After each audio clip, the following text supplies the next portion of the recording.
El saqueador del fisco está consternado, notable, ¿no? Porque el líder ese depende del Poder Ejecutivo. Está consternado por el encubrimiento del gobierno a Hunter. O sea, ya es, viste, hasta un funcionario de Biden te está diciendo esto es una corruptela latinoamericana. Se viene la coronación, ¿no?, de Carlos III, y en un acto, no sé, algunos de los comentarios a ver qué nos dicen, extraño. El Papa le regaló un fragmento de la cruz. De Cristo. ¿No? De la cruz de la Cristo. Cruz de Cristo. Llamativo acto simbólico. Quizás alguien en los comentarios nos puede... Sí, completamente inédito, porque va del jefe de la iglesia romana al jefe de la iglesia anglicana. Esto, Nico, para mí es central. Hoy en Latinoamérica debería hablarse muchísimo más del litio porque el resto de los recursos no son tan importantes. Esto estamos hablando del contexto de un expediente judicial donde surge de la investigación de los testimonios que varios de las personas que participaron en aquel evento de las torres, digamos, de los edificios, están directamente vinculados a la Central de Inteligencia, a la Agencia Central de Inteligencia de los Estados Unidos, a la CIA. Parcialmente fundados estos rumores. Nosotros ya lo habíamos contado. Massa tiene un plan B. Massa tuvo la candidatura servida en bandeja. Dicho lo cual, el plan B de Massa, recordemos, es un retiro dorado fingiendo ser académico, lo cual es muy divertido, un tipo que se recibió de contador a los 43 años, fingiendo ser académico y disfrutando de los millones y millones que amasó en todos estos años en la política, siguiendo el ejemplo de su padrino político, José Luis Manzano. ¿Te acordás que robaron en la casa de Massa? Sí. Un testigo que se llama Jaunarena, César Jaunarena, vive 30 años. Cuando se recupera el dinero, lo levanta este pibe, ¿viste cómo se consiguen los testigos? Para que testifique acerca de la cantidad encontrada, el operativo, qué sé yo, Y después, un acta, encontramos tanta plata. Y Jaunarena dice, no es tanta plata. Es mucha más la plata que yo vi. Mucha más. ¿Sabés dónde está ahora Jaunarena? Yo tampoco. Está desaparecido. Está desaparecido en democracia. Suscríbete a nuestro canal cliqueando en el botón rojo y en la campanita de activar todas las notificaciones para no perderte ninguno de nuestros programas e investigaciones exclusivas. Muy buenas tardes, bienvenidos. Muchísimas noticias muy importantes, muy interesantes, junto aquí a mi compañero Nicolás Martínez Laje. ¿Qué tal, Nico? Muchas gracias por invitarme hoy con anteojitos. ¿No? Cambio de look. Un look académico, intelectual. Claro. Acorde a algunas noticias, ponele, ¿no? Pero bueno, por una cuestión también de descanso de la vista. Estuvimos tantas noticias, leyendo mucho, ¿no? La verdad, nos inmolamos. Realmente una semana muy difícil. Así que bueno, ahí te estoy pasando la primera nota. Tenemos a JP Morgan que registra ganancias récord, ¿no? Como veníamos diciendo, se está dando un proceso de transferencia de fondos, ¿no?, de los bancos regionales hacia los bancos importantes, y el banco que está digitando muchas de las cosas en épocas de recesión, crisis, ¿no?, cuando ya se habla abiertamente de una recesión grave, el hard landing, como suelen decir. Bueno, los sospechosos de siempre, como siempre, ganando, ¿no? Así de sencillo. Ahora, recordemos que su CEO, Jamie Dimon, probablemente uno de los banqueros más poderosos del planeta, está con el tema del juicio por el cliente tan particular que tenían, ¿no? El famoso especulador financiero de nombre Jeff. Pero bueno, no tiene nada que ver con esto, que evidentemente va viento en popa, ¿no? Quiebran los bancos de mediana y pequeña envergadura de los Estados Unidos, la gente transfiere los fondos y se los confía a estos sujetos que tienen precedentes bastante nefastos, ¿no? Como los que he tratado en mi documental de la Fed. Así es. Recordemos, bueno, que el aspecto bancario, que era lo que facilitaba toda esa operación, bueno, ahora está empezando a salir a la luz y demás. No pudieron evitar la convocatoria a declarar a Jamie Dimon, pero bueno, centrándonos en este punto, los bancos, los grandes bancos, están mostrando, no solo JP Morgan, sino que están mostrando ganancias increíbles realmente, en un contexto donde se está apretando por todos lados la situación económica y los bancos regionales empiezan con problemas serios, ¿no? Como siempre, esto es una agenda coordinada para centralizar, ¿no? Achicar las manos en la canasta del control del sistema económico. Ahora, el dominio del dólar está en riesgo, dice la secretaria del Tesoro Janet Yellen. ¿Y por qué me río? Porque esto no lo saben los espectadores, pero venimos debatiendo internamente hace semanas, ¿no? Respecto a este tema. Pero a confesión de parte, relevo de prueba, ¿no? No es algo que va a pasar pronto, pero ¿no? Hay movimientos en el tablero, esa es mi opinión. Y hay una cosa que quiero aclarar, Nico, si me permitís. Nunca dije, mirá que hice un video de 40 minutos del tema este. Nunca dije que sea el yuan la moneda de reserva. Ojo con eso. Yo siempre estoy apuntando el cañón a los DEG del FMI. Creo que los van a reformular y por ahí viene la cosa conectada con las monedas digitales. Diciendo cordialmente, o sea, si bien es verdad que el FMI está muy interesado en el tema de la CBDC mundial, hoy su único cliente relevante es la Argentina, Nico. No tiene el poder de influencia que tenía antes. Yo me pliego al diagnóstico que te compartí por mail, que es, obviamente, la polémica entre amigos y pares no debe ser otra cosa que enriquecer las perspectivas del público, que es que China no tiene las condiciones, las posibilidades ni los intereses de liderar el sistema de divisas mundial, ninguno, ni remoto. El yuan sigue siendo el 2% del mercado internacional, mientras el dólar y el euro totalizan el 75%, pero sí tiene posibilidades de generar una dura guerra de divisas. Esa guerra de divisas va a ser un pretexto ideal para que se aplique el dólar digital CBDC de la Fed, y eso yo creo que va a tener, obviamente, un resultado, como vos lo has anticipado de manera pionera y antes que nadie, absolutamente nefasto para la libertad y la propiedad de todos. Pero yo creo que todo esto tiende hacia el dólar digital, y la declaración de Yellen también es: tenemos que cambiar nuestro sistema monetario para que no nos desplacen de la hegemonía mundial. O sea, ahí hay un interés compartido y concertado en avanzar hacia la CBDC y la aniquilación de la libertad económica que nos queda a los ciudadanos. Absolutamente. Ahora, hablando del FMI, ¿te acordás la semana pasada hablamos de Unicoin, ¿no? Ese ¿no? Informe de prensa, esa gacetilla de prensa que mostraban que las reuniones de primavera del FMI se había presentado, no como emisión del FMI, sino que el FMI respaldaba el proyecto de moneda global digital. Ahora, después de la polémica de haber sido levantado por todos los medios, el FMI sale con un comunicado negando la participación, tanto con la DMCA, ese grupo de banqueros privados que están asesorando para la implementación de la CBDC, como su participación con Unicoin. Ahora, tardaron una semanita, ¿no?, en negar, y cuando empezó a salir replicado por todos los medios y empezaron a aparecer las miniaturas de peligro, peligro, peligro. Ojo. Nuestros medios, tampoco todos, pero sí, en esta línea. Están negando de todas maneras un reporte oficial propio, así que una negativa no muy valiosa. Pero bueno, sí, evidentemente les incomodó que haya visibilidad del tema. Les incomodó que... Yo hasta diría, fue para ver la reacción cómo era.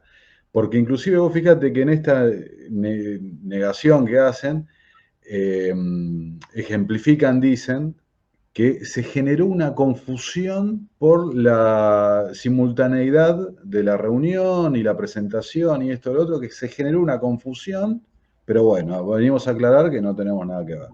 Bueno, vos sabés que algún día vamos a tener que ahondar en esto, pero el FMI está pasando mal últimamente. Kristalina Georgieva está bastante desaparecida del primer plano. Vos fijate que las reuniones con el principal deudor, que es Argentina, ahora las hace su número 2, Gita Gopinath.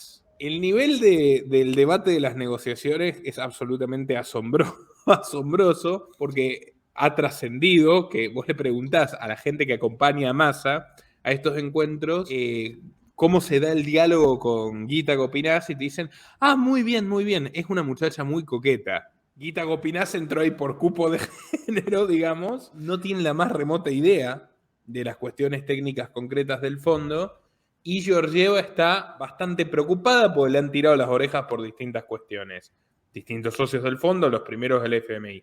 Ahora, la ayuda a la Argentina, que de verdad es el principal deudor, o sea, es el centro del balance del Fondo Monetario Internacional hoy por hoy, depende de una cuestión que yo estoy tratando, que me interesa mucho y que también venimos dialogando, no me quiero adelantar, que es el litio. O sea, el oxígeno que le dan a Argentina depende del litio. Aún así, le están exigiendo, para salvar los papeles, porque también son un desastre como banco, porque al fin y al cabo es un banco, le están exigiendo a la Argentina que acelere la devaluación para flexibilizar las condiciones, además del trasfondo del litio. Pero el FMI en este momento, yo el otro día lo estuve leyendo, me interesó el tema, ¿viste? Profundizándolo, tiene una cuarta parte de la influencia que tenía en el año 2000. Es muy interesante eso. En el año 2000 había 60 países fuertemente endeudados con el Fondo Monetario Internacional, con programas significativos, y ahora hay 16 aproximadamente. El más grande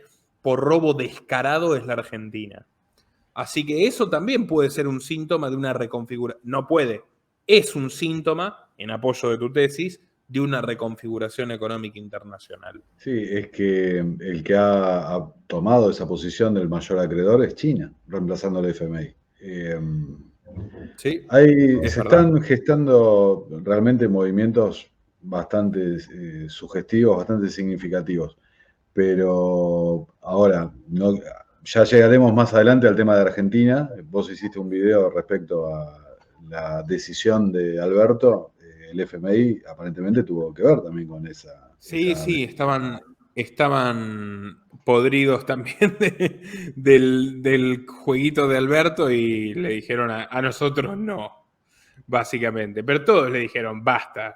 Así que bueno, Alberto ya finalmente entró en razón. Bueno, ya tocaremos el tema de Argentina. Nosotros hace rato que venimos hablando del tema de los bichos, ¿no? De los grillos y demás, y hemos mostrado cómo la agenda ha avanzado por todas las latitudes del mundo realmente. Bueno, ya no somos nosotros también. ¿Te acordás que ese es Alberto, ¿no? Comamos bichos, ya directamente son iniciativas gubernamentales abiertas, granjas de insectos, patrocinios estatales, y acá te dicen que no, que en realidad, bueno, es una leyenda, ¿no? Infanto-juvenil. Acá te dicen, ¿no? Capaz que en algún momento lo conectan con Discord también, ¿no? Que son ideas de la gente con gorritos de aluminio, ¿no? Los que se niegan o pregonan estas ideas. Cuando, como bien decís, lo hemos venido mostrando, y ahora justamente aquí en Argentina con una conferencia que hizo el SENASA, ¿no? Que hacen un Zoom abierto y se olvidan de apagar los comentarios, ¿no? Bastante gracioso lo que pasó en esa conferencia, pero bueno, vamos a dejarlo ahí.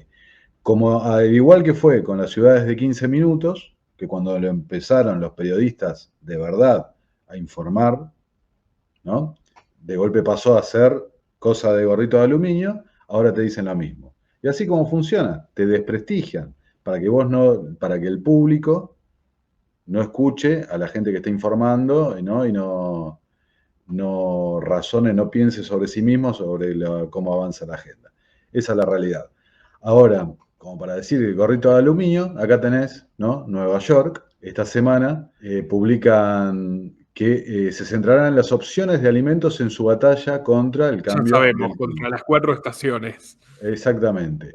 La administración de Adams, ¿no? El alcalde, ha anunciado un plan para comenzar a rastrear la huella de carbono creada por el consumo de alimentos en los hogares, así como un nuevo objetivo para las agencias de la ciudad de Nueva York para reducir las emisiones basadas en alimentos en un 33% para este año 2023. El alcalde, bueno, vegano, recordemos, no tiene ningún tipo de...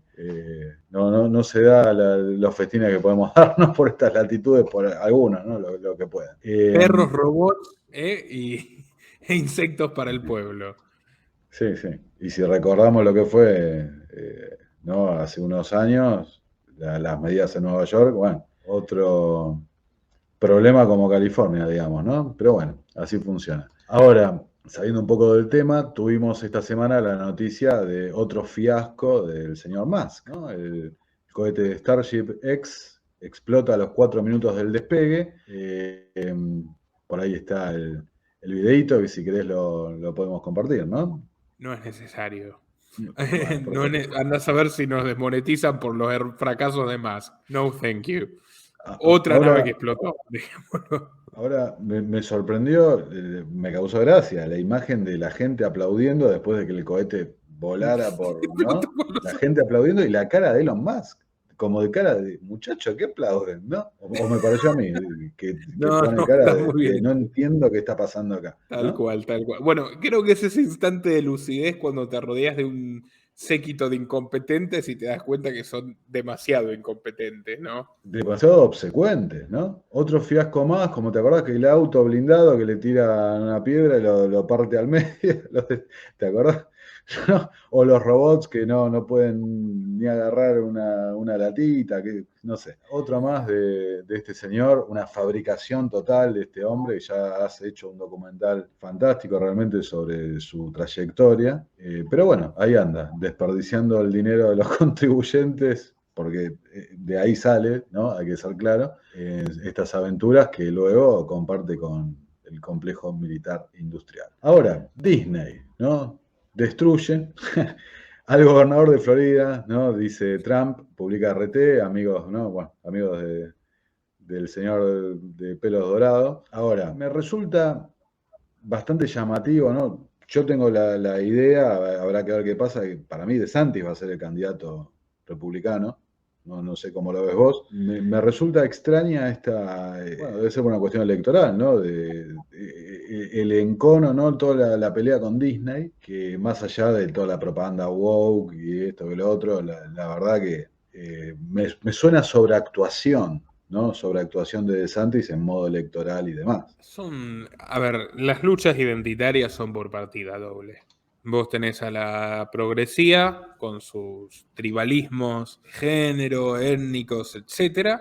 Y los otros también, los conservadores más fanáticamente antiprogresistas, que lo que les importa no es la libertad, sino imponer su visión al resto, son esencialmente lo mismo en términos morales y ellos es su idea estanca de familia, su idea estanca de nación, su etnocentrismo blanco, que lo siguen teniendo los Estados Unidos a flor de piel muchísimas personas, y bueno, incluso inmigrantes que odian a los nuevos inmigrantes y todo esa extraña enfermedad moral que genera el Estado. Dividiendo a los individuos, no hay nadie mejor que el Estado para ello y las aspiraciones del poder en ambos partidos. Con lo cual, me parece que se encontraron dos opuestos muy parecidos, ¿no? Disney por un lado, DeSantis por el otro, cada uno con sus intereses, pero instrumentos idénticos para sus respectivos públicos. Sí, me parece interesante el punto ese, viste que ahí en el subtítulo, ¿no? En el copete de la nota,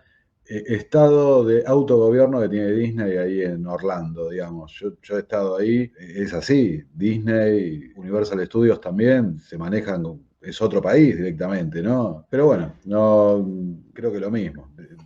Ya no igual. Justamente la gracia es que Florida les dijo con DeSantis, ahora no. Ahora Bueno, les recordamos quién es el señor feudal de esta tierra. Pero bueno, exactamente. lo cual vamos a ver. No tendría nada de malo que Disney se autogobierne tampoco si no fuera una corporación estrechamente vinculada con el gobierno desde sus orígenes. Olvidémonos de ese factor. Pero que una empresa se autoorganice y haga lo que se le antoje en su propiedad es totalmente loable, por más que no nos guste Disney. O sea, las cosas como son.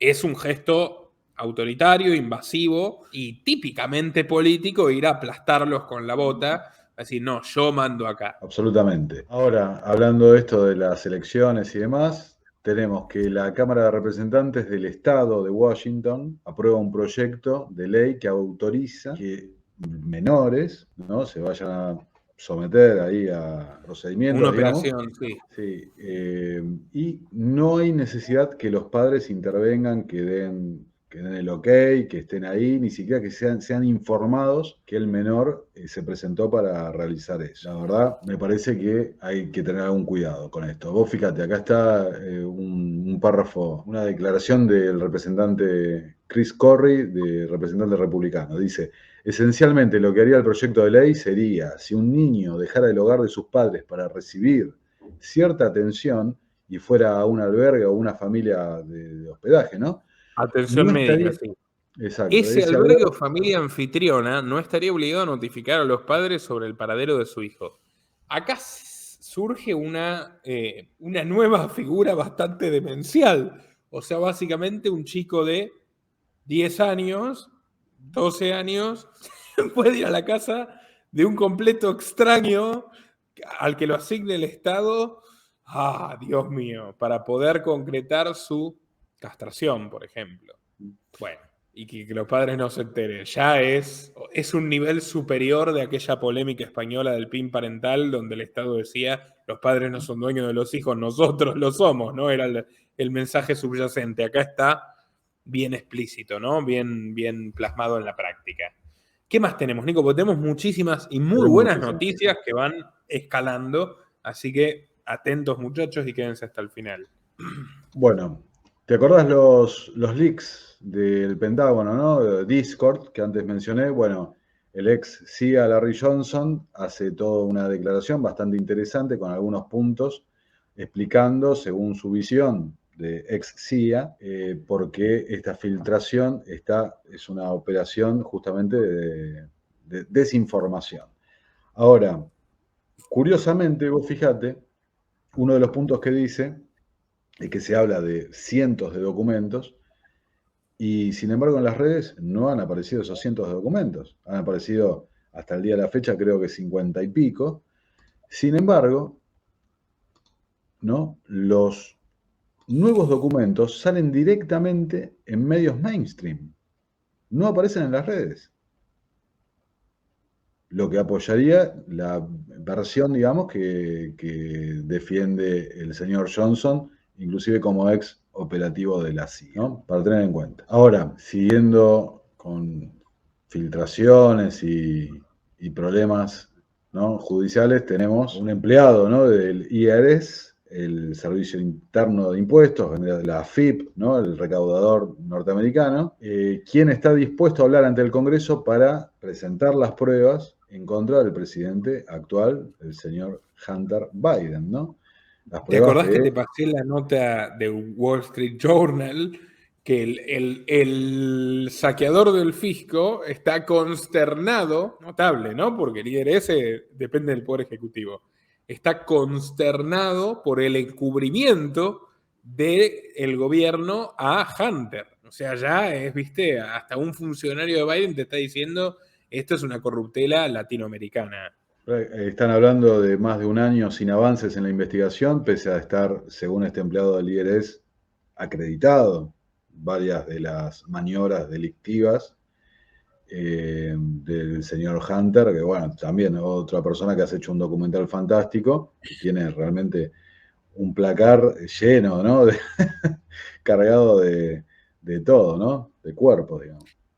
Así es. Pero hay que aprender, ¿eh? Hay que aprender incluso de los malos, ¿no? ¿Qué mejor que cobrar en diamantes? Para no tener que pagar impuestos, como le cobró aquel millonario chino su contribución para papá. Ellos saben cómo deben ser las cosas. Pero bueno, no se las quieren permitir al común de los mortales.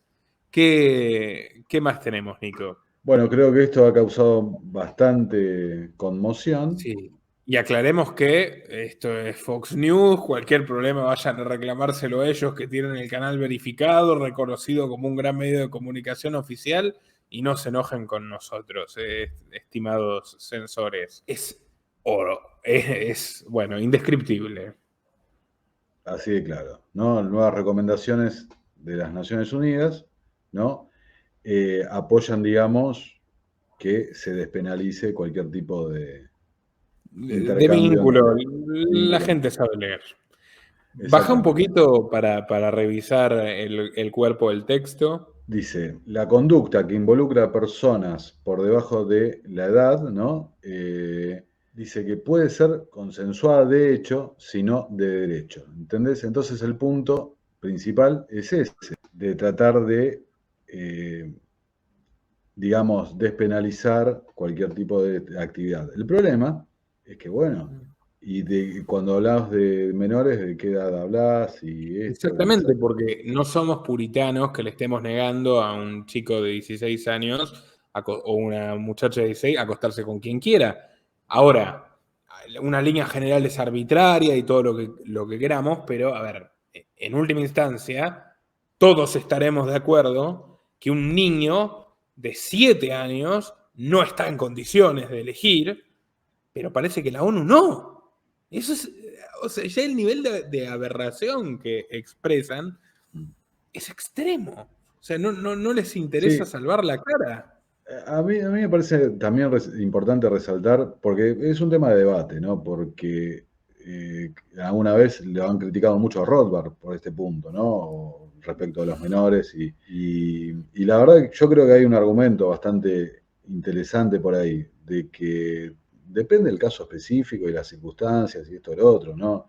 No es tan que hay que generalizar y demás. Ahora, quiero resaltar la hipocresía generalmente de cómo se manejan los estados respecto a estos Pero temas, ¿no? podemos Porque estar todos de acuerdo en que un chico de 7 años no sí, está en totalmente, condiciones. totalmente, La ONU totalmente. no.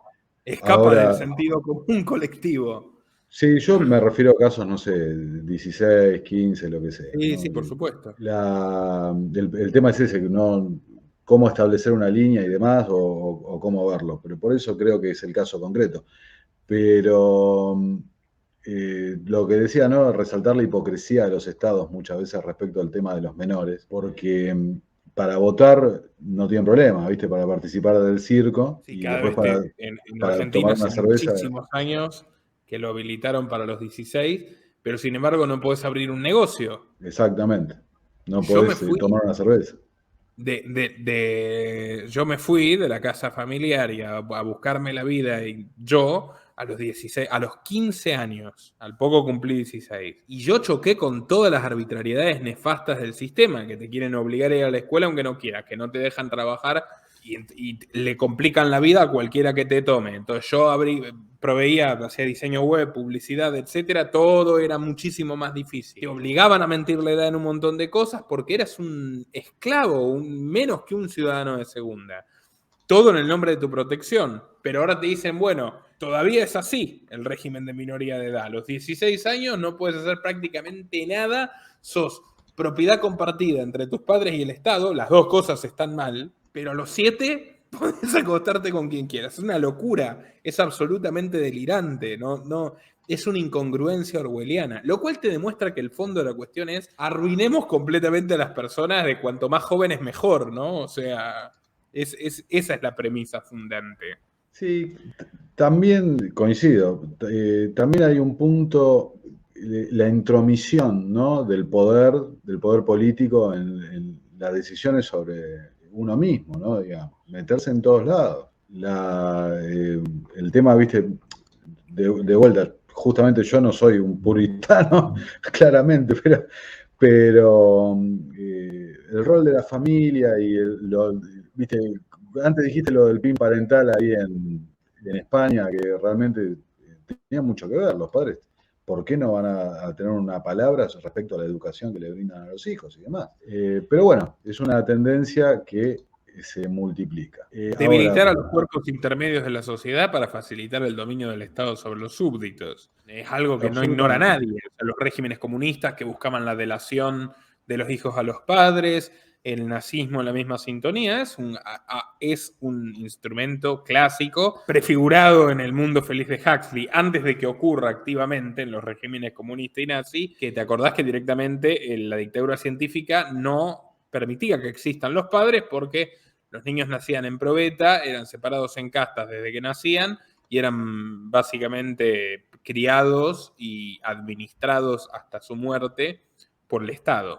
por el Estado tecnocrático, y es un libro de 1932, ¿no? Hay que reconocerle el mérito. Absolutamente, Nico. Y ahora no voy a mostrar la imagen, pero para mí esta es una de las noticias más importantes de la semana, que ha salido levantada en muy pocos lugares. Esto estamos hablando del contexto de un expediente judicial donde surge de la investigación de los testimonios que varios de las personas que participaron en aquel evento de las torres, digamos, de los edificios, están directamente vinculados a la Central de Inteligencia, a la Agencia Central de Inteligencia de los Estados Unidos, a la CIA. Les habían dado hospedaje, les facilitaron dinero, contactos, etcétera, etcétera, hasta asistencia, digamos, para llevar adelante la operación. Esto, repito, en el contexto de un expediente judicial. Wow.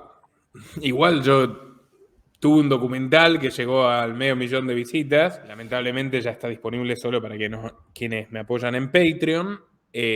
Sobre este tema. Estaba escrito desde el día 1, digamos, ¿no? O sea, lo que fue la financiación de Al Qaeda por parte de los Estados Unidos abiertamente, el Senado en los años 80, Clinton admitiendo que tuvo la oportunidad de matar a Bin Laden cuando empezaron los atentados, con armas provistas por los estadounidenses, a las embajadas en África, por ejemplo en Kenia, y que no lo hizo. Él dijo, yo lo pude matar y no lo hice. En fin, todo lo que ocurrió en la gestión Bush aquel año, bueno, esto es absolutamente revelador, ¿no? ¿Tenemos más datos de la presentación judicial para quien la quiera buscar por su propia cuenta? Sí, podemos, mirá, inclusive podemos dejar el link, si te parece, en la descripción del video, el link directamente al PDF, ¿no? El documento oficial del expediente judicial que está tramitando, ¿no? Don Canestraro, ¿no? Investigador principal de la Oficina de Comisiones Militares, el organismo legal que supervisa los casos de los acusados, ¿no? Una declaración de 21 páginas, muy, pero muy interesante, una bomba, literalmente, ¿no? Esta información que nos traes, Nico. Como bien dijiste, confirma, ¿no?, lo que se venía investigando y esto y lo otro. O sea, digamos, fue una situación de falsa bandera, absolutamente. Y con esto se justificó un cambio geopolítico, una intervención, digamos, en Medio Oriente que se siguen pagando las consecuencias hasta el día de hoy. Es algo realmente muy serio esto. Impresionante, la verdad, impresionante. Por supuesto, los medios mainstream, calladito la boca, ¿no? Como era de esperarse, digamos. Ahora, si te parece, vamos a cruzar el océano y vamos a revisar el plantón, ¿no?, que le dio Sánchez al CEO de BlackRock, ¿no?, el mayor fondo de inversión del mundo, que ya lo hemos hablado. Y de España, de bastante. México, de Argentina, de Estados Unidos, de todas partes. Omnipresente y de un poderío inmenso en la banca española, ¿no? Fíjate, subí un poquito, Nico, Sí. ahí el tercer párrafo. Obviamente, accionistas fundamentales del Banco Santander de los Botín, Telefónica, el BBVA, el Sabadell, el CaixaBank. Todo. Raro, ¿no? Que Sánchez también parece que le está agarrando el síndrome de Alberto y una retirada prematura. Bueno, difícil de creer, ¿no?, que se anime a una cosa así realmente el señor Sánchez, pero... Vos decís que es una operación publicitaria. Sí, yo creo que, ¿no?, como no me someto y yo mando acá, cuando en realidad sabemos bien todos que el que manda es el señor acá de la foto, el señor Sí, Fink. capaz fue idea de Larry, ¿no? Che, Pedro, tengo una idea. No tengo tiempo para pasar hoy por la Moncloa, así que ahí tenés un comunicado, publicalo. Me imagino también que Larry Fink, y con base, ¿no? Recuerdan que hace poco los manifestantes irrumpieron, tomaron y lanzaron bombas de humo, la sede de BlackRock en París. No es mala, ¿eh? La de Larry Fink, decirle, che, Pedro, mejor hace esto así. Parece que no mando como realmente mando, ¿no? En los gobiernos europeos. Bastante sensato, suponerlo. Bueno, Nico, ¿qué más tenemos? Bueno, Reino Unido, Rishi Sunak, ¿no?, el premier banquero multimillonario, también tiene una declaración impactante realmente.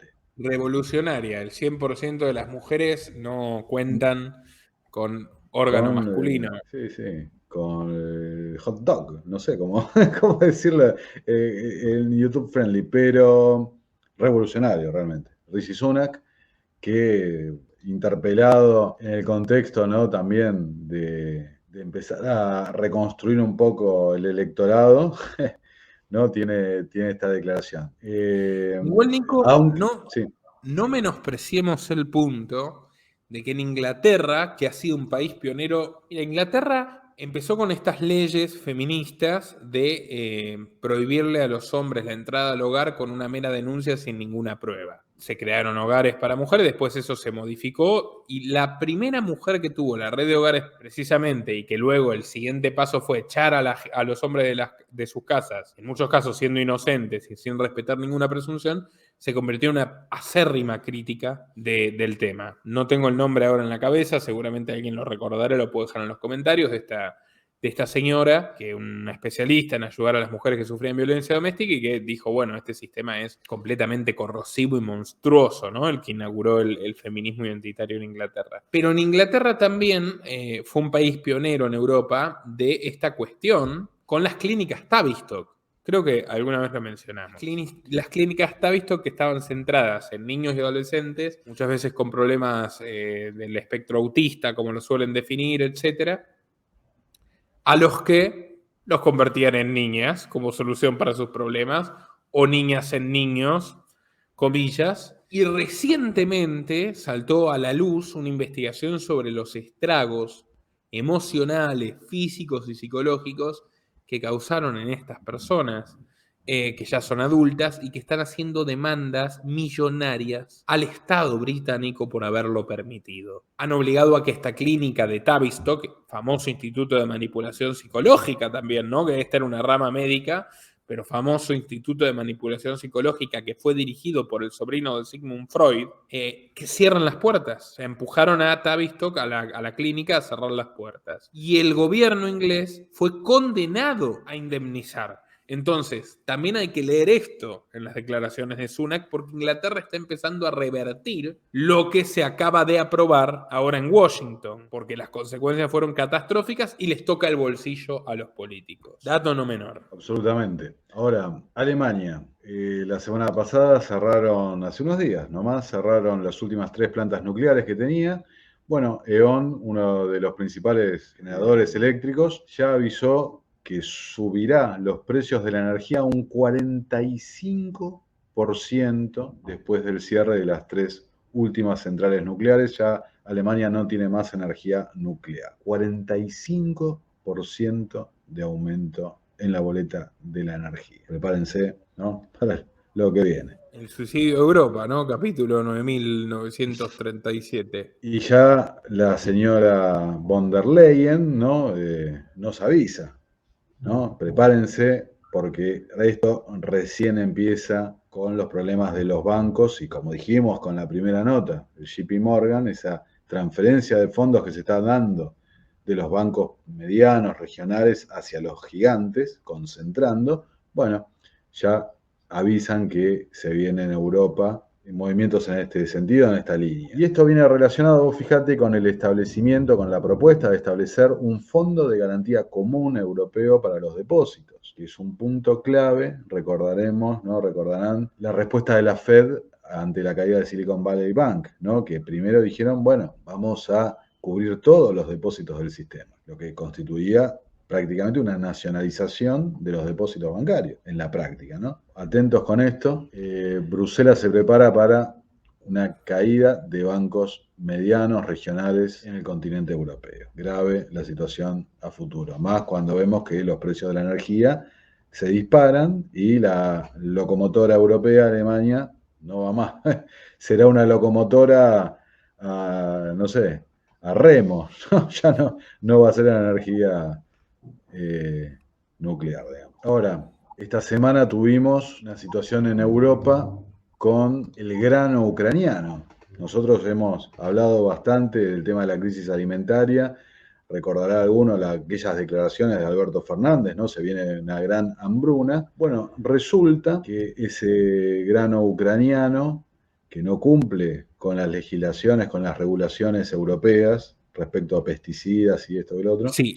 Regulaciones absurdas muchas veces, hechas a medida de los oligopolios agrícolas regionales. O en Europa tenés una corporación de granjeros incompetentes subsidiados que están blindadísimos. Por ejemplo, los españoles están blindados tanto por los socialistas como por Vox y la derecha nacionalistoide.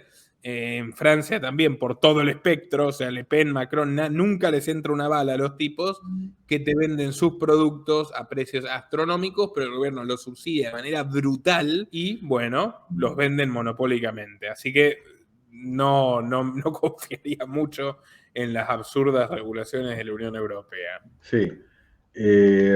Ahora, es importante, vos fíjate este gráfico, acá está. El grano ucraniano 2021-2022. Vos fíjate cómo ha cambiado, muy fácil. Rojo Asia, amarillo África, azul Europa. ¿Cómo ha cambiado el direccionamiento de ese grano? Y esta es la explicación de esa crisis alimentaria. ¿Por qué no se vio en Europa? ¿No? ¿Por qué han direccionado ese grano que le han sacado los aranceles, como dijiste antes, ¿no? Por eso la bronca de los granjeros de estos países? Pero ese grano, que en su momento la idea era que iba a ir para los países africanos, al contrario, inundó Europa. Como se ve acá en este gráfico, hubo un cambio total del direccionamiento del producto entre un año y el otro. Sí, cae Egipto. China y Turquía caen muy moderadamente, ¿no? Debe ser probablemente impulsado porque subieron Rumania y España. Igual la producción es mucho menor, por supuesto, en el contexto de guerra atroz que enfrentan en el territorio. Pero sí, se europeizan los destinos, efectivamente. También cae Holanda. O sea, la política de Rutte fue una política de hambre total, ¿eh? O sea, estrangular a los granjeros locales con las regulaciones ecológicas y disminuir las importaciones de grano, pobres holandeses. Sí, que nosotros mostramos acá, que no lo vi replicado en ningún otro medio habla hispana, que los institucionalizaron a los granjeros holandeses, hicieron un partido político financiado por Bayer, Monsanto, ¿no? Toda la crème globalista de la producción de alimentos, digamos. Y bueno, les encontraron un nuevo destino laboral, ¿no? A los pobres granjeros. Ahora son lobistas de Monsanto. Hablábamos de Ucrania, ahora hablemos un poquito del otro lado. El canciller ruso, fíjate las declaraciones, realmente reivindicó las dictaduras, subrayo, de América Latina. Cuba, Venezuela, Nicaragua, ¿no? Eligen su propio camino, la determinación. Ahí tenés el mundo libre, ¿no? Antiglobalista y antisocialista que defienden algunos trasnochados. Sí, que Nico, vos fijate que en estos días trascendió un video, reclutamiento, ¿no? Para tentar a la gente a que se sume al ejército ruso. Un video que terminaba con una frase, ya que estamos hablando tanto de estos temas, ¿no? Sé un hombre de verdad, unite al ejército, ¿no? Y si no te unís, entre paréntesis, si no te unís, han puesto vigilancia biométrica por todos lados para capturar a la gente. Matarte como ciudadano y capturarte además y meterte preso. Sí. Pero bueno, la verdad que me vendan que la masculinidad es salir a matar gente, no, la verdad que... Mira, ya estos seres moralmente depravados que apoyan la invasión criminal a Ucrania, perversos, nefastos, monstruosos, hipócritas a más no poder, que eran los mismos que condenaron alguna vez la invasión a Irak. Otros no, otros la apoyaban, porque antes eran pro-OTAN y ahora son anti-OTAN, pero que si lo hace Putin está bien. Ya evidentemente no le importan los ucranianos que mueren asesinados por Putin, los orfanatos bombardeados, los centros de retiro donde mueren los jubilados, no, nada de eso les importa. Pero ¿qué le dirían a las viudas o a las madres sufrientes porque sus hijos son extirpados de sus hogares y los mandan al matadero del frente? Pues esa misma gente decía, uy, mirá, que lo que hace Estados Unidos, que manda a Vietnam a morir a los jóvenes afroamericanos. Y sí, era totalmente aberrante lo que hacía Estados Unidos y lo que hizo después y con Irak, etc. Ok, ¿y qué está haciendo Putin? Exactamente lo mismo. Ay, no, pero es por la seguridad nacional rusa. Varias veces mentira, pero aunque no lo fuera, es la misma excusa de los norteamericanos. Sí, ellos también iban a pelear a Irak por la seguridad nacional norteamericana. Es exactamente lo mismo. Es exactamente lo mismo. Y por eso se le fueron 300.000, más de 300.000 rusos, 400.000 rusos ya en lo que va de la guerra. Muchos de los cuales ya nos has dicho que los tenés de vecinos ahora en la Argentina. Sí, sí, gente simpática. Les Callada, pero tenés que simpática. pedir vodka del casero. Es incomparable con el que te venden en el supermercado, que te queme y tal. No, mira, vodka del abuelo ruso de un amigo, te bajás una botella y vos no sentís el ardor en la garganta. Vos sentís como una especie de no sé cómo decirlo, de explosión espirituosa y mentolada en tu pecho, pero no en la garganta. En la garganta pasa como agua. Es otra cosa, es otro nivel, ¿eh? En eso hay que reconocerles una expertise, una pericia indiscutible en el arte de la bebida. Sí, aprovecho ya que estamos hablando de esto. Absolut, la conocida marca de vodka, se fue de Rusia esta semana. Ahora, fíjate, acá tenemos una serie de artículos y comentarios que hace el periodista, no, este es el seudónimo, Edward Slapkat, que suele cubrir bastante de las cosas que pasan realmente en Rusia que no salen en los medios.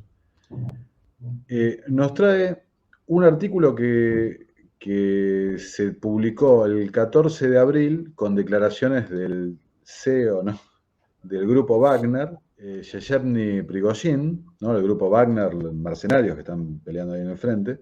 Ahora, fíjate lo que dice.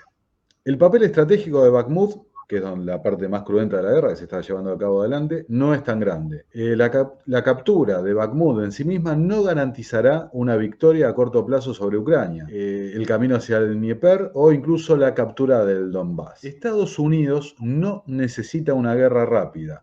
Washington quiere alargar el conflicto el mayor tiempo posible para desestabilizar a Rusia y colapsarla en muchos principados. Y ahora, atención con esto. El estado profundo de Rusia, el Deep State ruso, ¿no?, porque Deep State hay todos lados, ¿no?, pues siempre se suele mencionar el Deep State norteamericano, pero hay un Deep State ruso. El Deep State ruso dice una comunidad de élites casi estatales que operan independientemente del liderazgo político del Estado está saboteando activamente el esfuerzo bélico, independientemente del Estado, del poder político. Vamos. Dice, para evitar que haga State, concesiones a Washington, este sector oligárquico, Rusia debería anunciar la finalización exitosa de la operación militar especial, comillas, y consolidar las ganancias territoriales. Bueno, mira, lo primero del Bakhmut, lo dije yo, y no se enojaron todos los loquitos prorrusos que masoquistamente nos siguen todavía. Son 70 kilómetros que no sirven de absolutamente nada. Y básicamente es un inmenso cementerio de rusos. Ya lo había dicho Prigozhin. Estados Unidos no necesita una guerra rápida. ¿Cuántos propagandistas del Kremlin y alguna gente de buena fe que también compra el cuento que dice: no, Zelensky se va a debilitar con una guerra larga, es lo que están buscando, Putin va a ganar? No, mentira, nada. Rusia está atrofiada y suicidándose, y lo reconoce Prigozhin. Y cuando te dice, bueno, lo de que hay unas élites rusas y tal, indiscutible, pero ¿qué te está diciendo Prigozhin? Digamos que la derrota es victoria y vámonos de una vez. Eso está diciendo. Digamos que la derrota es victoria y vámonos. O sea, queríamos quedarnos con... Había que derrocar a Zelensky, todos los objetivos de Putin eran clarísimos. Un nuevo gobierno prorruso. La prohibición constitucional, ¿te acordás que esas eran las condiciones que querían? De que Ucrania entre a la OTAN. Y además la independencia de Lugansk y Donetsk, las dos repúblicas del Donbass, que iban a ser, por supuesto, luego integradas a la Federación Rusa. Lo que está diciendo Prigozhin es, muchachos, fracasamos miserablemente, quedémonos con las islitas de territoriales que hay en Donbass, renunciemos a todos los otros objetivos y huyamos, y digamos además que es una victoria para que no nos linchen. Que como lo único que tienen es un extraordinario aparato de propaganda, probablemente la mitad de los rusos le crean y la otra mitad, bueno, se reparten entre cárceles y huir del país. Así que bastante ilustrativo este artículo, Nico. Gracias por traerlo. Ahora, esto también lo hablamos en la semana. A mí me llamó muchísimo la atención que un medio como este, político, medio del establishment americano, digamos, saque esta nota. Dice, Ucrania podría estar ante otro Maidán. Después de la guerra habrá grandes expectativas, pero la reconstrucción y reforma de Ucrania será una tarea peligrosa y difícil. Para hacerlo muy breve, lo que resume es que la figura de Zelensky estaría súper debilitada internamente por los actos de corrupción y demás, y hablan de este potencial, digamos, situación de desestabilización y cambio de gobierno. Te lo supedita al final de la guerra, de todas Al final de formas. la guerra, claro, absoluto. Igual a ver, estaba escrito. Nadie gobernó Ucrania 2 periodos seguidos desde que cayó la Unión Soviética. Es sistémicamente corrupto el establishment político local, como el de todas las ex repúblicas soviéticas, pero a unos niveles extraordinarios, realmente antológicos. Y los tipos estuvieron robando a 4 manos la ayuda para su pueblo bombardeado, mientras también lo mandaban a morir en el frente, como hace Putin. Evidentemente le van a pasar factura a Volodymyr, pero no me sorprendería verlo retirado en una mansión de Hollywood, ¿no? Ahí está. Ahora, en otro orden de las cosas, ¿no? Venimos hablando del avance de la inteligencia artificial, venimos hablando de la religión de la inteligencia artificial, y ahora tenés en Dinamarca, ¿no? Partido político de la inteligencia artificial.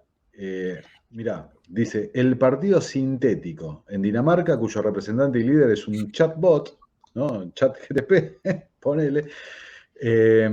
Dice, mediante políticas derivadas de la inteligencia artificial busca ser la voz de los ciudadanos que no se sientan representados por los partidos políticos tradicionales e impulsa un escaño en el Parlamento danés. La gente no se siente representada. Bueno, vos fíjate que cuando hablábamos de la tecnocracia, la antigua tecnocracia, planteaban justamente esto, la desaparición de los partidos políticos tradicionales reemplazados por un modelo tecnocrático. Dice, el objetivo de este partido es atraer a los ciudadanos que normalmente se abstienen de votar, es decir, convencerlos de participar del juego, ¿no? Y poner la tecnología en el centro del debate. Dice nuevamente, ¿no? Atraer a personas que no se han sentido atraídas por los programas de los partidos políticos actuales, ¿no? Y con la idea, claro, por supuesto, de que la inteligencia artificial no cometerá actos de corrupción y esto que lo otro, pero viene con una trampa que me parece insólita. Los escaños que gane la inteligencia artificial van a estar ocupados por personas de carne y hueso, ¿no? Que dicen que van a cumplir la voluntad de la inteligencia artificial. O sea, esto está yendo a una dirección que no está bueno realmente. Mira, normalmente nada bueno sale de los países nórdicos. ¿Qué más tenemos, Nico? Bueno, para cerrar el tema de Europa, se viene la coronación, ¿no? De Carlos III, y en un acto, no sé, algunos en los comentarios a ver qué nos dicen, extraño. El Papa le regaló un fragmento de la cruz. De Cristo. ¿No? De la cruz de De Cristo. La cruz de Cristo. Sí, uno de los 300. Habría que ver, ¿no?, si ¿no? fue de Cristo, ¿no? Pero no vamos a entrar en ese debate historiográfico. Sí, y lo que me llamó la atención, que por ahí leí que es la primera vez que se hace, realmente no estoy seguro, que el rey, está el video, la marca, le ponen la marca del rey al trocito de madera que le regaló Bergoglio. Llamativo acto simbólico, quizás alguien en los comentarios nos puede... Sí, completamente inédito, porque va del jefe de la iglesia romana al jefe de la iglesia anglicana, que es una escisión separatista, que te acordás el contexto en el cual nace la iglesia anglicana. Sí, por supuesto. Enrique VIII estaba cansado de decapitar a sus esposas y quería divorciarse. ¿Te acordás? Sí. Y bueno, su hija es la que da marcha atrás, digamos, con Isabel. Y claro. Exactamente. La patrona de Francis Drake. Bueno, notable, ¿eh? Igual también podremos trazar paralelismos entre Enrique VIII y Carlos y cómo terminó Lady Di, ¿no? Bueno, en fin. Sí. Mira, la Cruz de Cristo, acompañando al Rey Agenda 2030, cortesía del Papa Agenda 2030. Mira, acá tengo. Este es el momento donde le pone la marca del rey al trocito. Last November. Ahí está, con el martillo, con el sello del rey, pum, al trocito de madera. Llamativo. ¿Qué opinarán los católicos de esto? Invitados los que sean católicos y los que no también, ¿no? Pero dejarlo en sus comentarios. Bueno, yendo a Latinoamérica. La empresaria que quería salvar el planeta de la contaminación, pero trabajaba con el cártel de Sinaola, ¿no? En Guatemala. Gabriela Sea, de 32 años, estableció contactos en China para importar precursores químicos empleados para la elaboración del fentanilo, esa droga de Y la que encima ni tanto... siquiera estamos hablando de sustancias psicoactivas naturales, ¿no? De la madre tierra, de la Pachamama, que hay tantas y tan buenas, ¿no? Cucumelos, cannabis sativa, tantas más, ¿no? Ayahuasca. No, tenía que ser fentanilo industrial químico producido en China. Va, con insumos Ahora, producidos en China. ahora esta señorita durante casi 10 años, ¿no? Sacándose fotos como influencer, viajando.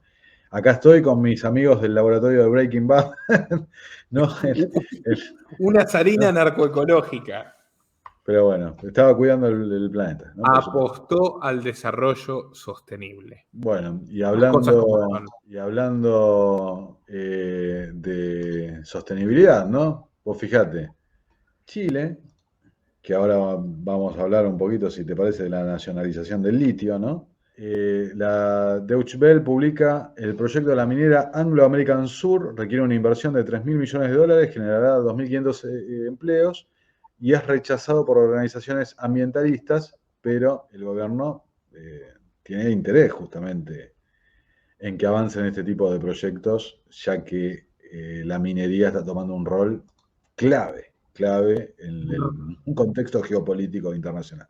Recomiendo mucho un programa que grabé con Rodrigo Prenafeta de Paralelo 33, que es el principal canal independiente de Chile y además es liberal anarquista como nosotros, y Mirko Vidal de Perú, donde comentamos el increíble contraste entre el discurso de la izquierda radical que gobierna Chile y los hechos.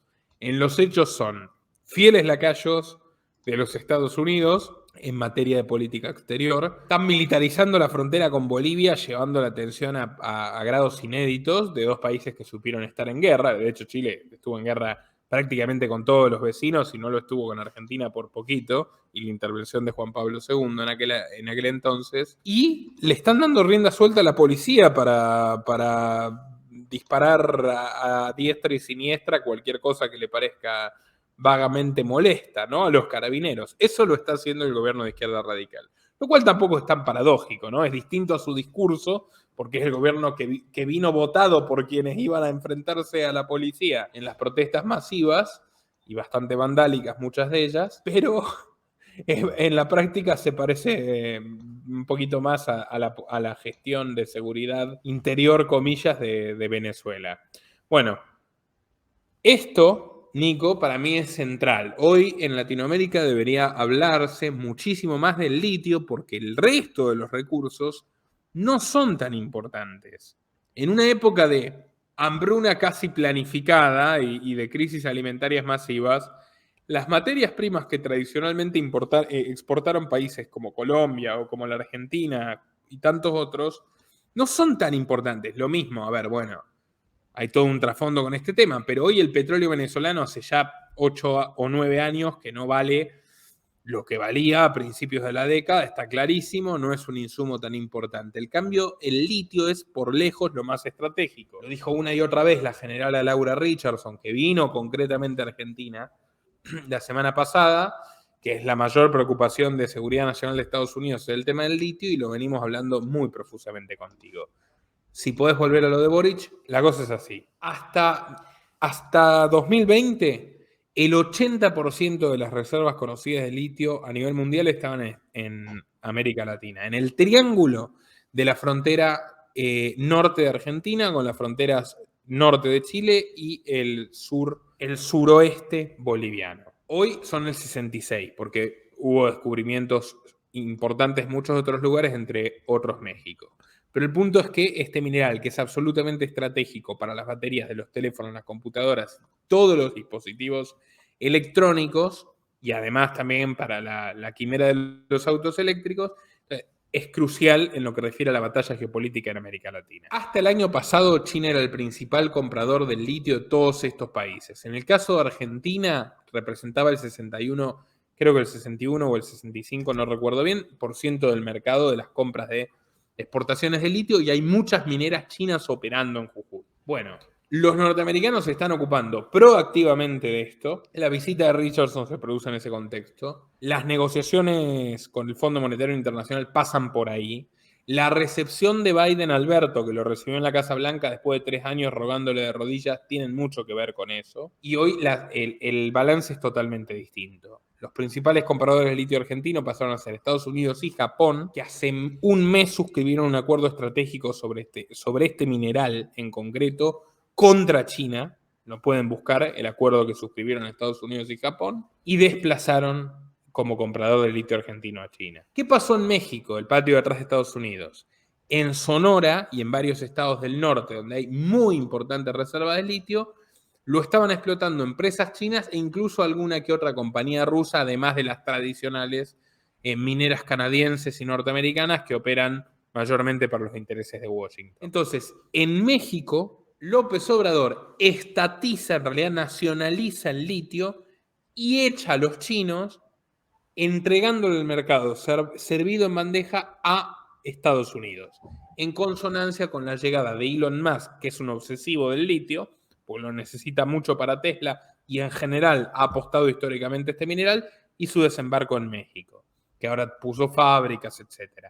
En otras palabras, Estados Unidos colonizó el litio mexicano a través de una nacionalización con retórica izquierdista. ¿Qué está pasando en Chile? Yo no lo he profundizado todavía lo suficiente, pero es muy importante analizarlo, porque el 80% del litio chileno lo compraba China. El 80% del carbonato de litio que salía de Chile iba directamente a China. Hay que ver qué ocurre ahora. ¿Quién es el beneficiario de esta nueva cartelización a través de una empresa estatal similar a Codelco, que es el histórico monopolio gubernamental que maneja el cobre? O sea, Chile es un país minero desde tiempos inmemoriales, aunque ahora ya su mayor valor no va a ser el cobre, sino el litio. Hay que ver qué va a ocurrir. Es un escenario sumamente importante y central de la nueva Guerra Fría que se está experimentando entre México y en los Estados Unidos y que va a tener enormes repercusiones en nuestro continente. Nico, ¿querés agregar algo? No, perfecta la explicación. Realmente el litio, como dijiste, no se habla lo suficiente y es un elemento clave para la agenda de transición energética, para el modelo tecnocrático, ¿no? Digamos, las baterías de litio, bueno, es un elemento absolutamente clave, y ahí se va a decidir, también junto a los semiconductores, ¿no? La fabricación de los chips. Quien domine esas tecnologías va a ser el que lleve adelante el orden multipolar que están pregonando. Me parece que pasa por ahí la cosa. Mira, una cosa más para agregar, o el mantenimiento del orden bipolar que existe y que ya conocemos, ¿no? Donde está el polo Washington y el polo Beijing, interactuando entre sí como era la vieja Guerra Fría. O sea, acuerdos abajo de la mesa, peleas por arriba, etc. Ahora, Nico, 2 cosas más para recordar. Una, yo creo que puse el tema del litio sobre el tapete en el año 2020, cuando fue el encierro masivo, que días antes, 2 semanas antes de que empiece la coyuntura de la sopa china, ¿quién apareció a invertir en startups de litio en Jujuy? Bill Gates. Con la coalición de energía innovadora, la Breakthrough Energy Ventures, que integran también Soros, Zuckerberg y Jeff Bezos, pero la comanda Bill Gates. El tipo interviene, a las 2 semanas de encierro masivo, crece de manera exponencial la demanda de computadoras y teléfonos, el litio dispara su precio, HSBC realiza un informe, el banco de HSBC, diciendo el oro blanco. Ahí empieza la disparada frenética, por supuesto que ya estaba en auge antes, pero la disparada frenética empieza con el encierro masivo. Y los valores son estratosféricos, no han vuelto a caer desde entonces, se han mantenido derecho para arriba. Y en la Argentina arruinada que hay hoy, vos tenés un aumento de la producción del litio de 2021 a 2022 del 133%. O sea, mientras te hablan de vaca muerta, del gas que es carísimo sacarlo, el gasoducto no está terminado, es todo, realmente es un elefante blanco, vaca muerta, y la posta de los dólares de la Argentina está en... los dólares de Argentina no, de los dólares que le roban en todo caso a los argentinos, a los privados y demás, está en Jujuy, está en el litio. Así es, Nico. Simplemente agregar también un elemento clave, la ley de reducción de la inflación en Estados Unidos, para subsidiar la compra de autos eléctricos y un montón de cambios de infraestructura y demás, que es una parte clave, digamos, del reclamo de Argentina respecto a su relación comercial con los Estados Unidos, respecto a eso, porque Argentina, al no tener acuerdo de libre comercio con Estados Unidos, queda excluida del régimen que contempla la ley esta, ¿no? La ley de reducción de la inflación. Chile, en cambio, sí tiene acuerdo de libre comercio con los Estados Unidos. Entonces, esta nacionalización, digamos, le da un control y un poder al Estado sobre el material, el mineral, muy, muy importante, ¿no? Para beneplácito, digamos, de la administración norteamericana. Y ahora se estuvo negociando muy activamente, muy activamente, que bueno, que se privilegie el litio argentino más de lo que ya está. ¿Por qué? Porque los tratados de libre comercio, que son antítesis, un tratado de libre comercio es lo contrario al libre comercio, es un pacto mercantilista entre países, le da prioridad a ciertos mercados que tienen ese tipo de TLCs con los Estados Unidos. Sin embargo, pese a eso, hoy el 55% del carbonato de litio que entra a Estados Unidos es argentino, porque las empresas japonesas, por ejemplo, extraen litio y se lo venden a Estados Unidos. Las que están operando hoy en Jujuy, las empresas argentinas están recontracapitalizadas por los Estados Unidos. Literalmente Gates y compañía ponen plata permanentemente en eso. Y el litio va a Estados Unidos, va a empresas estadounidenses. A veces directamente y a veces no. Bueno, lo que se quiere hacer ahora es que Argentina busca modestamente mayor exclusividad, un trato aún más preferencial para que, aunque no tenga ese tratado de libre comercio con Estados Unidos, pueda venderle todavía más. Y los norteamericanos están encantados con eso. O sea, están muy interesados y probablemente se va a concretar.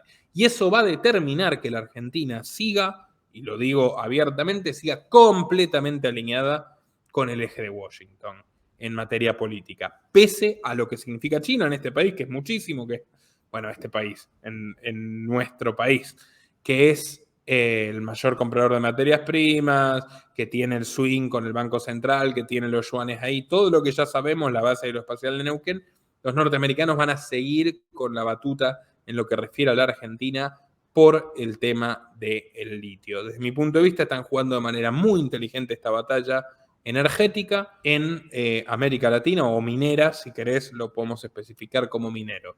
Y el único idiota que hay en el gobierno de Estados Unidos es el pobre Biden. Los demás no hay que subestimarlos. Los demás, esponsoreados por la Comisión Trilateral, del bolsillo de la Fundación Rockefeller, y etcétera, etcétera, ¿no?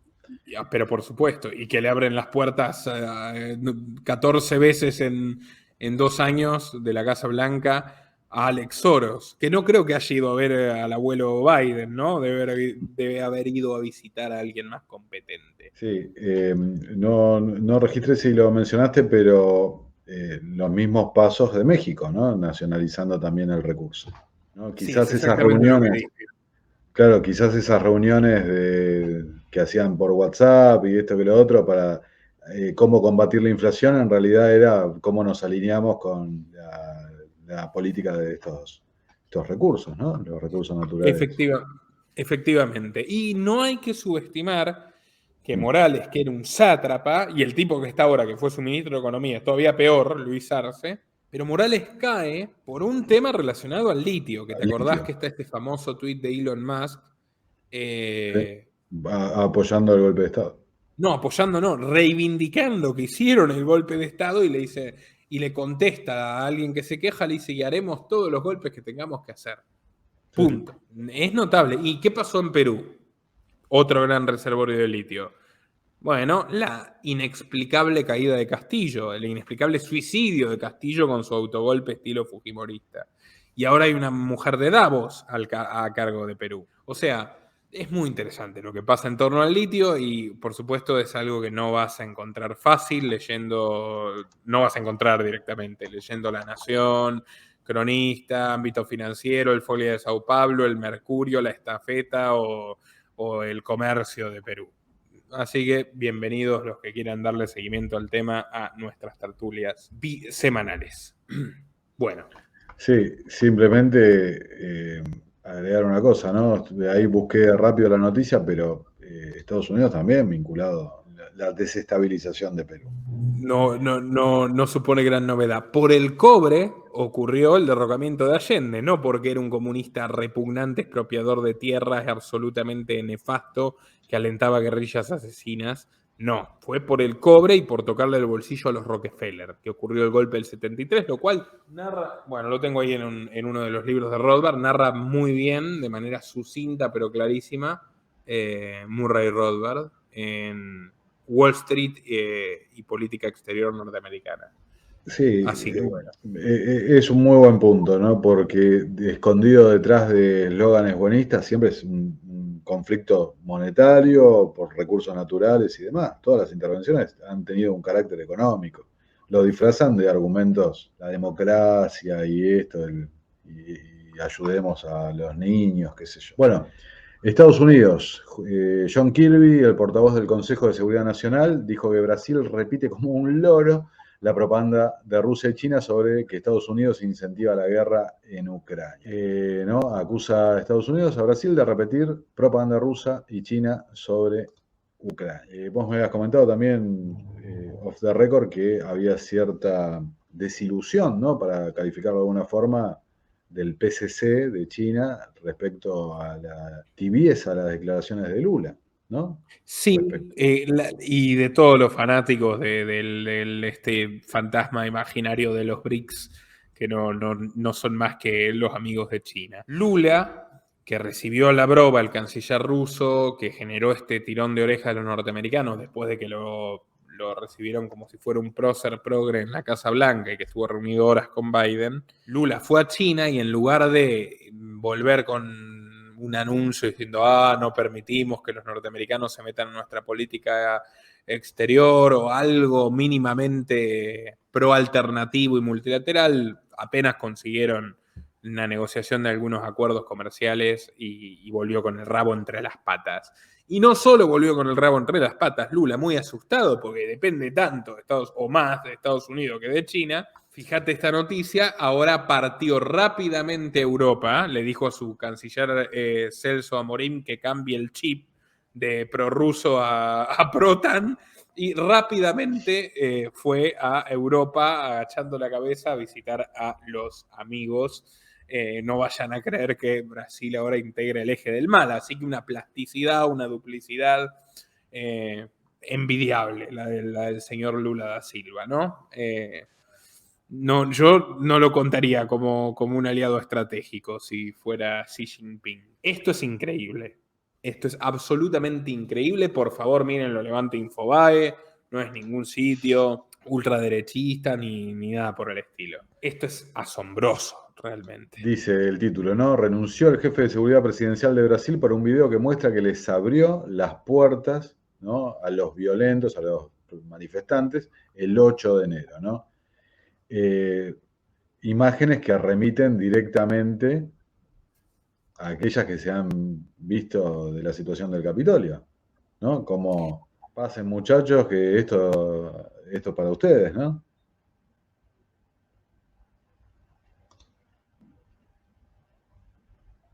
Afastamento, a informação é da Tainá Falcão. Assim que ela estiver conectada com a gente em áudio ou em vídeo, telefone, sinal de fumaça, como ela quiser, ela tem a confirmação oficial. O general pediu demissão do comando do Gabinete de Segurança Institucional. A informação da Tainá Falcão avança em relação ao que estava sendo dito. Não houve ali pedido de afastamento, já temos uma confirmação de que sim, ele pediu demissão. Bianca, eu tenho a Tainá Falcão? Obrigada. Bueno, ahí me parece que está más que claro, ¿no? Estaba buscando un Twitter mío, un tweet mío que publiqué ese mismo día, antes de que salgan a la luz las cintas de seguridad de la Casa Blanca, bastante antes, y mucho, obviamente, sobra decirlo, mucho antes de esto, donde dije, esta telenovela brasilera es el remake, es el refrito del Capitolio exacto, calcado, total. Bueno, a las claras me remito. Está ahí el tweet, no lo encontré, pero está ahí, de todas formas, como testimonio de que Era fácil darse cuenta, pero esto ya es una comprobación obscena. Es un general, un histórico heladero de Lula que pase, muchachos, es por acá. Exactamente la misma pantomima que ocurrió en Washington, D.C. en 2021. Bueno, Nico, ¿qué más tenemos? Bueno, sin lugar a dudas, la no noticia, ¿no? Es esta que vos has hecho un video reaccionando al lamentable video de Alberto comunicándole a su electorado su decisión de no participar, una decisión que acá veníamos ya riéndonos hace mucho tiempo, ¿no? Parecía el único que no se daba cuenta, ¿no? Insistía. Ahora, viste que el video tiene 2 fotogramas de la mitad del rostro de Massa, ¿no?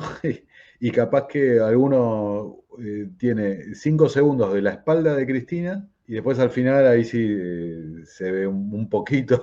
Todo lo expuse en el video, que estaba muerto, yo me estaba por ir a dormir, a la mañana de hecho, después de una larga jornada de trabajo en mi documental de Trump, muy recomendado por cierto, para quien lo quiera ver, y bueno, pasó lo que pasó, hice el video comentando un poco ese clip, y no, sí, había varias joyitas. Muy recomendado para quien no lo haya visto todavía. Pero más allá de esto, se pone en discusión si va a haber realmente una primaria. Probablemente no haya una primaria en el peronismo, en el oficialismo después de esto. Y Alberto está aterrorizado, porque como yo lo comentaba, se le vino otra vez el mundo abajo en 2 días, cuando su propio jefe de asesores, que hoy renunció, Aracre, bueno, hoy no, hace unos días renunció, empezó a infundir el rumor de que Massa daba un paso al costado. Lo presionaron todos, el FMI, Massa, Cristina y tal, y el tipo terminó con esta broma siniestra a sus compañeros de coalición. Sin embargo, esta nota es de antes del estallido cambiario que llevó a que el dólar real en Argentina, el dólar libre, el pase de 390 a 442 en una semana. Esto salió un día antes, justamente cuando empezó a mover los rumores Aracre. Están parcialmente fundados estos rumores. Nosotros ya lo habíamos contado. Massa tiene un plan B. Massa tuvo la candidatura servida en bandeja, lo vengo diciendo desde este canal, antes que nadie desde 2020. Pero el tipo ve la situación, ve el nivel de problemas que hay en la economía, se ató una promesa, la de bajar la inflación a 3 puntos, que son 8, no son 3, son 8, no le salió para nada bien, no tiene ganas de inmolarse tampoco, entonces le entraron dudas. Y en esas dudas también le entraron dudas a Cristina, porque Cristina pactó con Estados Unidos, yo ya lo conté también perfectamente, y con ciertos empresarios, comillas, nacionales, para poner a Alberto a cambio de impunidad. No le cumplieron nada a Cristina, lo único que tuvo fue una destrucción de su capital político y está sentenciada, aunque todavía no sea firme. Y a Alberto le trajo más dolores de cabeza que otra cosa. Entonces, ante la situación catastrófica, tenías a Massa vacilando de me conviene o no ser candidato y a Cristina pensando en si vamos a perder, ¿para qué? ¿Para qué voy a volver a transar? ¿Para qué voy a volver a poner a este tipo que además hace algunos años vivía diciendo que me quería meter presa a mí y a toda mi familia? Porque ese es el camaleónico Massa. Así que está abierta la situación. También podría emerger un candidato propio de perfil más izquierdista y camporista y decir, bueno, vamos a apuntar a retener los votos, a salvar la provincia de Buenos Aires y a guarecernos allí. Está todo por verse. ¿Guado de Pedro? Podría ser. Básicamente cualquiera que ponga a Cristina va a tener los votos de Cristina y nada más, que son cada vez menos, pero son. Dicho lo cual, el plan B de Massa, recordemos, es un retiro dorado fingiendo ser académico, lo cual es muy divertido, un tipo que se recibió de contador a los 43 años, fingiendo ser académico y disfrutando de los millones y millones que amasó en todos estos años en la política, siguiendo el ejemplo de su padrino político, José Luis Manzano, que se fue como ministro ultracorrupto de Menem, envuelto en miles de polémicas y volvió pocos años después convertido en un megamagnate aliado de los Clinton, dueño de medios de comunicación, y digamos se pasó al otro lado del mostrador, del lado de los que mandan de verdad. Te quiero compartir una cosa, Nico, a ver si la podemos pasar por WhatsApp, un clip de de Federico, bueno, este tipo Federico Ndahasi, que la verdad no me parece muy serio tampoco, pero que comenta un detalle muy interesante, lo comentó hace poco en una entrevista televisiva sobre Massa, que es muy importante rescatarlo. Yo recuerdo muy bien esa época, yo era columnista de Infobae, muy sugestivo lo que ocurrió. Planteó esto en una entrevista televisiva en La Nación Más, creo que no estoy seguro, pero creo que con Luis Novarecio. Fíjate ese clip y lo que dice de Massa. En el año 2013, yo voy poniendo contexto, Massa, coordinado con Alberto Fernández y dirigido por la Embajada de Estados Unidos, en aquel entonces la embajadora era Vilma Martínez, como demostró Wikileaks, tenían reuniones frecuentes. Los dos ex jefes de gabinete de Cristina hicieron una conjura para evitarle una victoria decisiva en las elecciones legislativas de aquel año 2013 que le permitiera una eventual reforma constitucional para ser reelegida. Massa le arrebató, ganó la elección, creó el Frente Renovador, se llevó un montón de kirchneristas arrepentidos con él, Alberto era su jefe de campaña, y frustraron este proyecto de Cristina. Fue la primera demostración, el primer cachetazo que le dieron de que estaban dejando de confiar en ella los muchachos del norte. Épocas en las que Hillary Clinton se expresaba preocupada a Vilma Martínez, cuando Hillary era secretaria de Estado, preguntando por la salud mental de Cristina Kirchner. Massa se mostraba muy entusiasta diciendo que eran una pareja de psicópatas, Néstor y Cristina, poco antes, cuando todavía trabajaba para ellos y Kirchner estaba vivo. Y en aquel año 2013, esa campaña que tanto inquietaba a los kirchneristas, hubo un robo muy conveniente a la mansión que tiene Sergio Massa en un country club de Tigre. Bueno, ese robo fue uno de los episodios más siniestros de la política argentina contemporánea, porque se terminó descubriendo que lo realizó, si no me equivoco, un gendarme que había pertenecido a la inteligencia, que lo condenaron a una friolera de años como peor que si hubiera asesinado a alguien. Y cuando se decomisó el dinero que le robaron a Massa, en una señal claramente mafiosa, porque el robo iba por ahí, querían mostrar lo que Massa, intendente del Tigre, partido ultrapoblado por narcotraficantes desde que él llegó al poder, lo que Massa tenía en efectivo en su casa. Entonces, cuando se decomisa el dinero del robo a la casa de Massa, aparece un testigo. A la hora de contar el dinero, hay desavenencias entre el testigo, que siempre por procedimiento en la Argentina buscan testigos, la policía, gente que pasa por ahí, y lo que finalmente aparece en el reporte.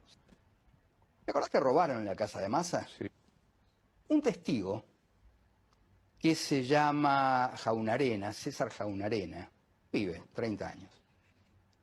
Cuando se recupera el dinero, lo levanta este pibe, ¿viste cómo se consiguen los testigos? Para que testifique acerca de la cantidad encontrada, el operativo, qué sé yo, papá. Y después, un acta, encontramos tanta plata. Y Jaunarena dice, no hay tanta plata. Es mucha más la plata que yo vi. Mucha más. No, qué sé yo, No. Y no la dejó pasar. El tipo fue a la justicia, testificó y dijo que era mucho más plata. ¿Sabés dónde está ahora Jaunarena? Yo tampoco. Está desaparecido. Está desaparecido en democracia. ¿Sabés dónde está ahora Jaunarena? No, yo tampoco. 10 años desaparecido estuvo el testigo del caso. Pero Massa, que es un hombre de un poder mediático inmenso, apadrinado por los Gil y Manzano, a días de que aparece este comentario en la televisión reflotando la discordia del testigo desaparecido que aseguraba saber cuánta plata había realmente en su casa, cuánto dinero en efectivo había en su casa de country rodeada de vecinos narcotraficantes que se instalaron durante su gestión municipal en el Tigre. Bueno, apareció. El tipo aparentemente habría aparecido días después de esta entrevista, después de estar 10 años desaparecido, diciendo lo siguiente.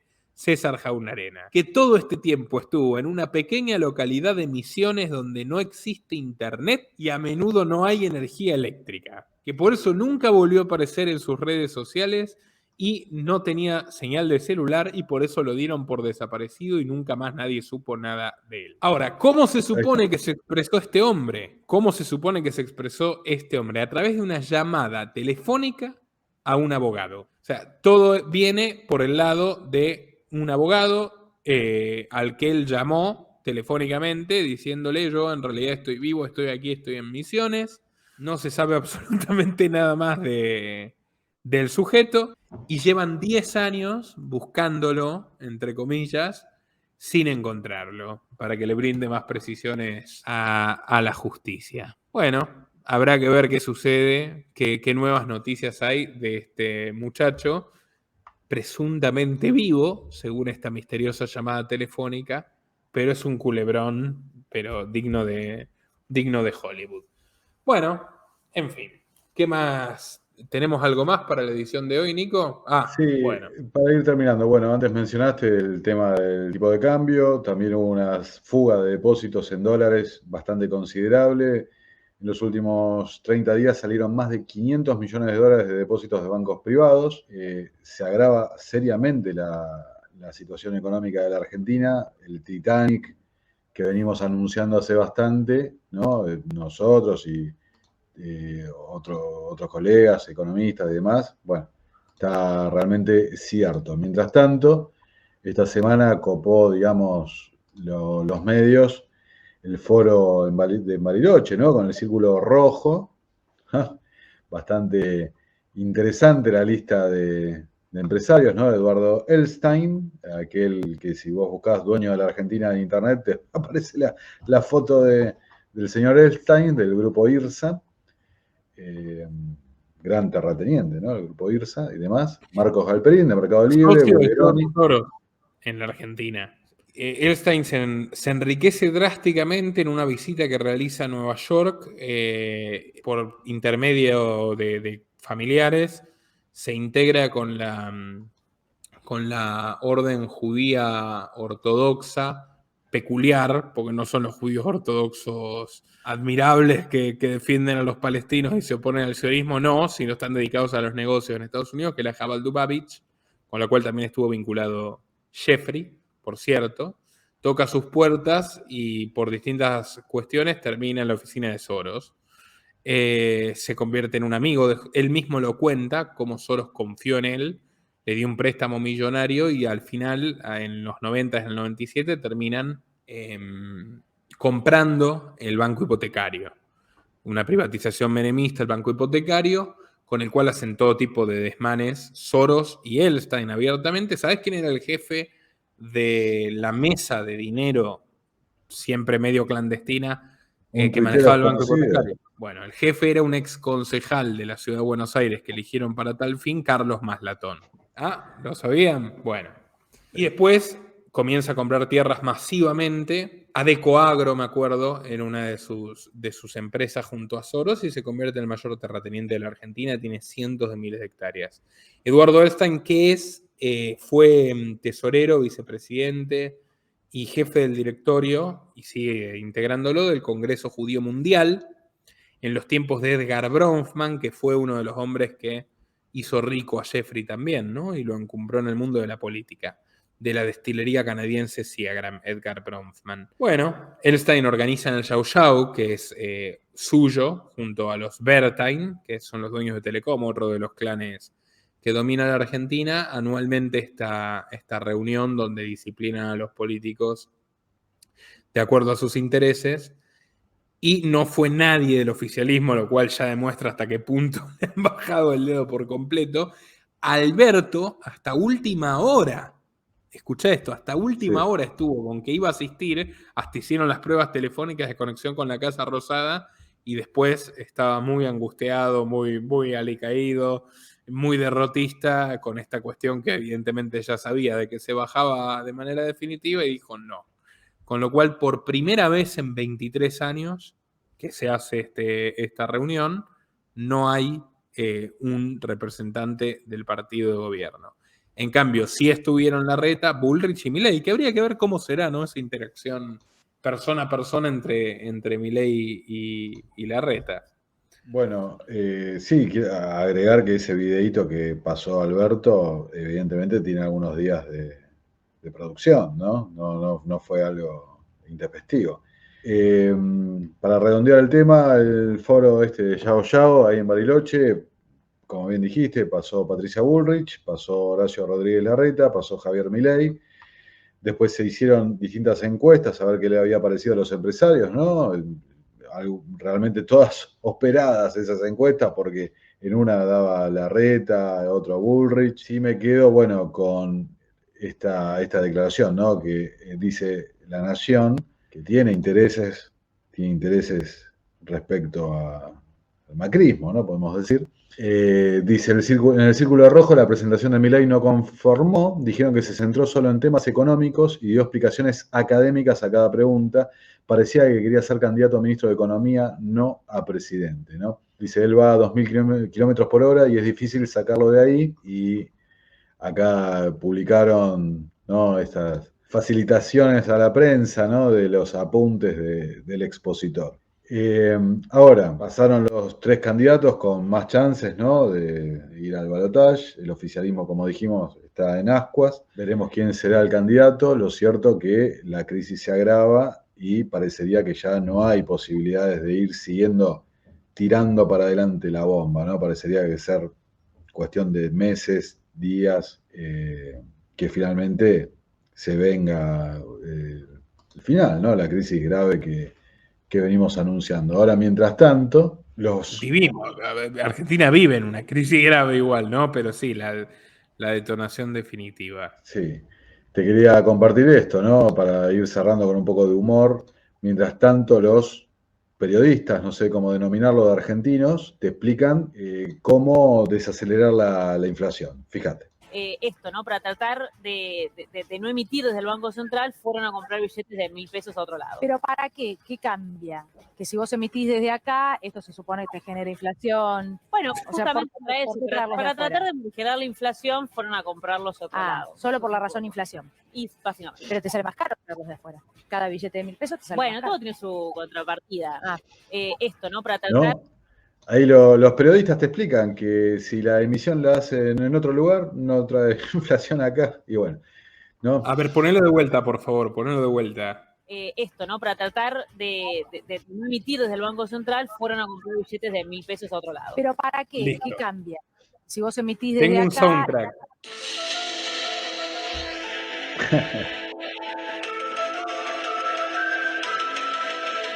Bueno, no hay remate. Fabuloso, fabuloso. Sin mencionar, ¿no?, que ante la escasez de dólares les mandan los dólares para importar los billetes. Pero bueno, ¿qué va a hacer? Estos son los periodistas, ¿no? Bueno, estimados, muchas gracias, Nico. Un excelente compilado el de hoy. Invitados a compartirlo en todas sus redes y grupos, a visitar mi documental más reciente sobre el Dalai Lama, el de Donald Trump. No sé si cuando se emita esto ya va a estar lanzado o no, pero por las dudas, vayan a fijarse que vale la pena. Estuve trabajando muchísimo y realmente es una vida muy entretenida, muy, muy entretenida. Y se van a sorprender. Probablemente se van a enojar mucha gente. Los que lo odian fanáticamente y los que lo idolatran fanáticamente también. Pero para eso estamos. No se olviden de que nuestro trabajo periodístico depende de su apoyo. $2 vía la opción unirte de YouTube, Patreon, Bitcoin. O si está en Argentina, a partir de 500 pesos vía Mercado Pago. Links en la descripción y en el comentario destacado. Y toda nuestra obra y todo nuestro trabajo de numerosísimos documentales, informes, conferencias y entrevistas de los años anteriores están disponibles para quienes nos apoyen desde $5 mensuales en Patreon, junto a otras recompensas exclusivas. Pasen por Terapia Liberal, el canal de mi compañero, copiloto, amigo, camarada, Nicolás Martínez Laje, que es el que más, hoy por hoy, el que más se expone, estando en Argentina cuando hablamos de estas cosas. Y bueno, nos veremos muy pronto, si Massa lo permite. Espero que no termines en un campo sin luz ni internet, Nico. ¿Puedo agregar una cosa? Claro que muy sí, chiquitita, hombre. Muy chiquitita, ¿no? Yo no es que no quise presentarme con un político uruguayo, ¿no? Yo no quise entrevistarlo al señor político uruguayo. Yo me ofrecí a dar una conferencia ad honorem, gratuita, sobre la CBDC, pero eso no lo dicen. Pero bueno, los políticos son así. Eso solo. Bueno, nos veremos muy pronto. Nuestro trabajo depende de tu apoyo. Para que siga siendo posible, realiza tu donativo desde tan solo $2 por mes a través de Patreon, en los links que están en la descripción o en el comentario destacado. También podés hacerlo a través de la opción Unirte de YouTube, y si estás en Argentina, con el medio de tu preferencia a través de Mercado Pago.